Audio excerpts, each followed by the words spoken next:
ago, in a faraway land, there lived a young girl named Cinderella. Cinderella was kind and smart and beautiful.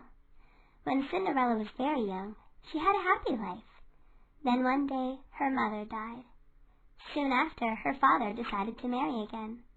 The woman he married had 2 daughters of her own, Lottie and Dottie. Cinderella's stepmother and stepsisters were not kind. Cinderella's stepmother gave her daughters beautiful gowns of the finest silk and dazzling jewels and toys. To Cinderella, she gave nothing. Then, sadly, Cinderella's father died too. Cinderella was left all alone in the large house with her 2 mean stepsisters and awful stepmother. Cinderella's life was hard. Her stepmother made Cinderella a servant in her own home. Every morning Cinderella had to rise before dawn to do the cooking, the cleaning, the laundry, the baking, and the gardening, as well as take orders from Lottie and Dottie all day long. By the end of the day, Cinderella was so exhausted she would occasionally fall fast asleep, curled up by the fire amid the cinder and ashes. This is why she was called Cinderella. Though her clothes were tattered and her face and hair were covered in ashes and soot, Cinderella was still beautiful and had a kind and cheerful heart. Lottie and Dottie teased Cinderella all the time. "Your clothes look like dirty diapers," Lottie would shriek. "Your face looks like a bucket of mud," Dottie would say. Then they would laugh and eat chocolates and ham sandwiches while watching Cinderella work. Cinderella's stepsisters were as ugly on the inside as they were on the outside. One day, a page from the castle arrived at the house with an invitation. "The prince is hosting a grand ball in 3 days' time. He is hoping to find a bride. Every eligible young woman shall come and meet the prince." Lottie and Dottie were very excited. "I'm going to marry the prince," Lottie exclaimed. "Why should you marry the prince? You look like a rotten potato," Dottie shouted. Lottie and Dottie were just about to get into a very large fight when they heard Cinderella ask, "Can I go to the ball?" For a moment the 2 sisters stared at each other. Then they laughed so hard they rolled around on the floor. "You go to the ball?" Dottie chortled.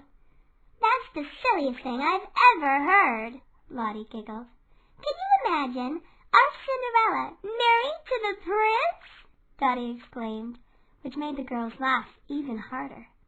"Girls, what is going on here?" Cinderella's stepmother yelled as she entered the room. The girls stopped laughing long enough to tell their mother what had happened. "Don't be silly. Of course Cinderella may go to the ball," said the stepmother. The girls were very confused. This they did not expect. Lottie and Dottie began to protest when their mother continued, "She may go to the ball if all of her chores are completed and she has sewn herself a new dress."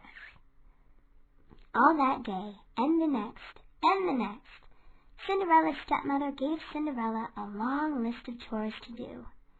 Every day, from morning until night, Cinderella scrubbed and mopped and polished. There was no time to make a new dress. The night of the ball, Lottie and Dottie dressed up in their finest gowns and followed their mother out the door to the waiting carriage. Cinderella silently watched them go.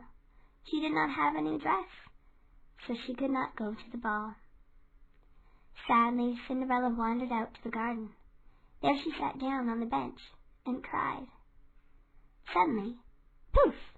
A little old lady with wings and a wand was floating right in front of Cinderella. "Cinderella," said the lady, "I am your fairy godmother.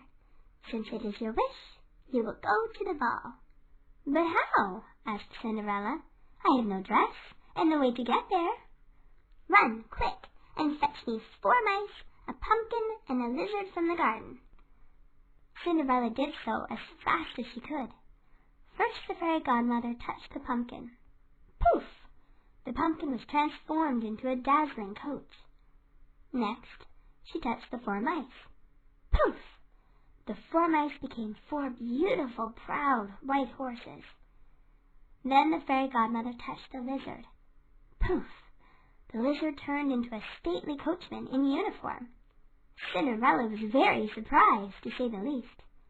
"Now," said the fairy godmother, "since you are so kind and smart, I will make you as beautiful on the outside as you are on the inside." The fairy godmother touched her wand to Cinderella's torn dress, and poof! Cinderella's rags became a beautiful ball gown. On Cinderella's feet were 2 delicate glass slippers. "Enjoy yourself at the ball," said the fairy godmother, "but be warned, my magic will end at midnight, and everything will be as it was before." "Oh, thank you, thank you!" cried Cinderella as she climbed into her coach and sped off to the castle. When Cinderella arrived at the ball, everyone stared at her. She was the most beautiful woman there. She looked so different that even her stepsisters and stepmother did not know who she was. The prince thought she was beautiful, too. When he talked to her, he also discovered that she was kind, smart, and funny, too. The prince danced with Cinderella all night long, and Cinderella had never had so much fun. Suddenly, Cinderella noticed that the clock was about to strike midnight. "I've had a lovely evening," Cinderella told the prince, "but I really must go now." With that, she gathered up her skirts and fled the castle, leaving the prince very distraught. "Wait!" he cried. "I don't even know your name." He chased after her, but Cinderella had vanished into the night. Then the prince found the glass slipper on the stair. In Cinderella's haste to leave, the slipper had fallen off of her foot, and she didn't have time to go back for it. The prince had a great idea. "I will search every house in my kingdom. I will find the woman who fits this slipper, and I will marry her, if she would like to marry me." The next day he began his search. He went to every house in his entire kingdom, but still he could not find the woman who fit the glass slipper. Finally he arrived at Cinderella's house. Lottie was the first to try on the slipper, but her foot was much too fat. Next, Dottie tried on the slipper, but her foot was much too long. Desperate, the prince asked, "Are there any other young women in the house?" "Only our maidservant," Cinderella's stepmother snorted, "but she didn't go to the ball." "I would like her to try it," said the prince, and they had to obey him because he was the prince. Cinderella came out of the kitchen and tried on the slipper. It fit her foot perfectly. The prince smiled at Cinderella and nervously asked her, "Will you be my bride?" "I most certainly will," Cinderella replied. "You are as handsome on the inside as you are on the outside." Soon after, Cinderella and the prince were married, and Cinderella moved to the castle, and everyone lived happily ever